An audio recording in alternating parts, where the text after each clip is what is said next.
Assalamualaikum warahmatullahi wabarakatuh. Bismillahirrahmanirrahim. Alhamdulillahirabbil alamin.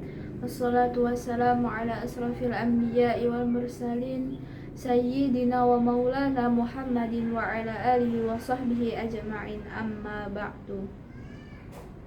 Kepada yang terhormat Profesor Dr. Hari Supratno selaku Rektor Universitas Hasyim Asy'ari, kepada yang terhormat Dr. Jasminto, Magister Pendidikan, Magister Agama selaku Dekan Fakultas Agama Islam, dan yang terhormat Ibu Laili Masrurah, Magister Pendidikan Islam selaku Kaprodi Fakultas Agama Islam, dan yang terhormat Dr. Haja Khairatul Idawati, Magister Pendidikan Islam, dan Dr. Haji Hanifuddin, Magister Agama selaku dosen pengampu pada mata kuliah Evaluasi Pembelajaran PAI.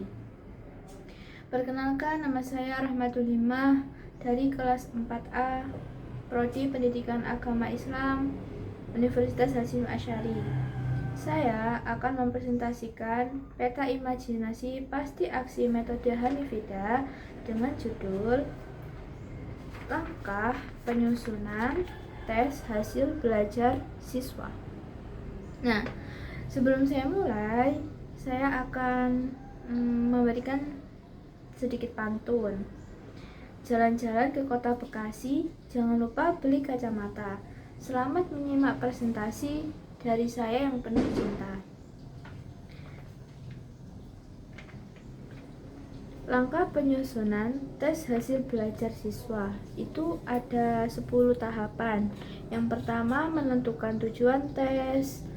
Yang kedua, menentukan aspek tujuan yang akan diukur, menentukan materi yang akan dites, membuat tabel spesifikasi, menentukan bentuk soal, menyusun soal, merakit soal, uji coba soal, analisa hasil uji coba, dan yang terakhir, revisi. Menentukan tujuan tes, yaitu untuk mengetahui hasil belajar peserta didik setelah belajar satu kompetensi dasar, dan itu diuji seperti ulangan harian atau tes akhir semester. Yang kedua itu menentukan aspek tujuan yang akan diukur.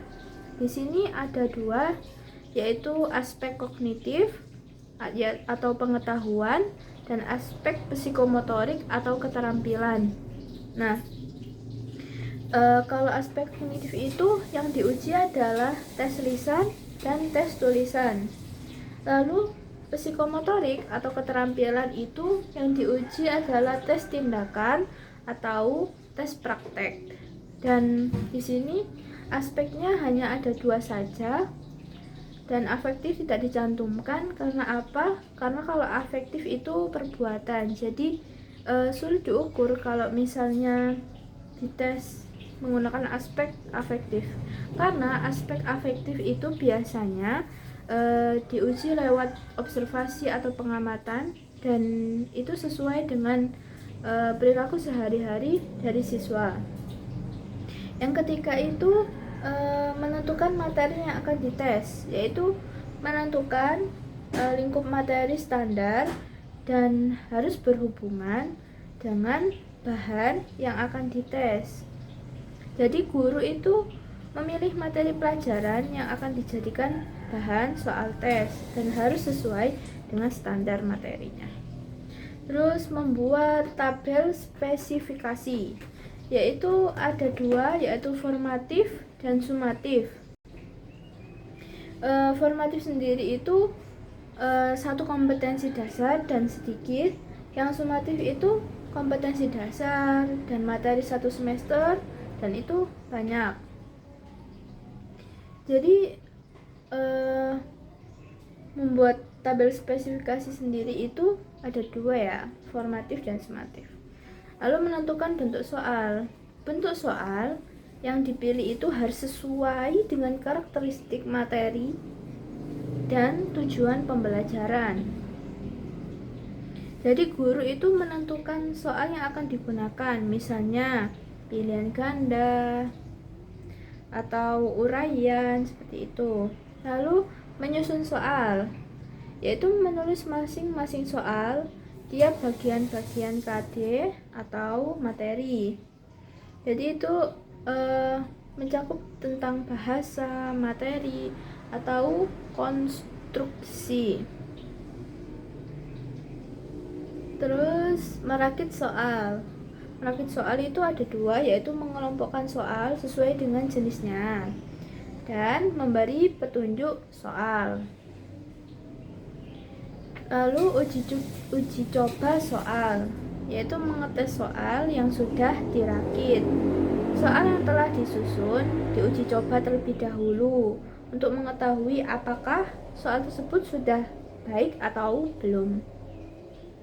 Analisis hasil uji coba itu untuk mengetahui validitas, reliabilitas, daya beda, dan indeks kesukaran. Validitas itu soal itu sudah sesuai dengan materi yang diukur. Reliabilitas, apakah hasil tes itu konsisten. Yang daya beda itu apakah soal bisa membedakan siswa yang pandai atau yang kurang, maksudnya itu sudah paham atau belum. Terus indeks kesukaran itu untuk mengetahui tingkat kesulitan soal, mudah, sedang, atau sulit. Yang revisi terakhir ini yang revisi. Revisi itu diperlukan untuk menyempurnakan soal-soal yang kurang sempurna. Jika terdapat kekurangan pada soal, maka dilakukan perbaikan atau revisi, dan itu sangat penting sekali. Nah, itu dia penjelasan dari saya tentang langkah penyusunan tes hasil belajar siswa. Dan sebelum saya tutup, saya ada pantun. Burung dara, burung cendrawasih, cari dulu di Papua. Cukup sekian dan terima kasih. Semoga bermanfaat bagi semua. Wabillahi taufiq wal hidayah. Waridaka wal inayah. Wassalamualaikum warahmatullahi wabarakatuh.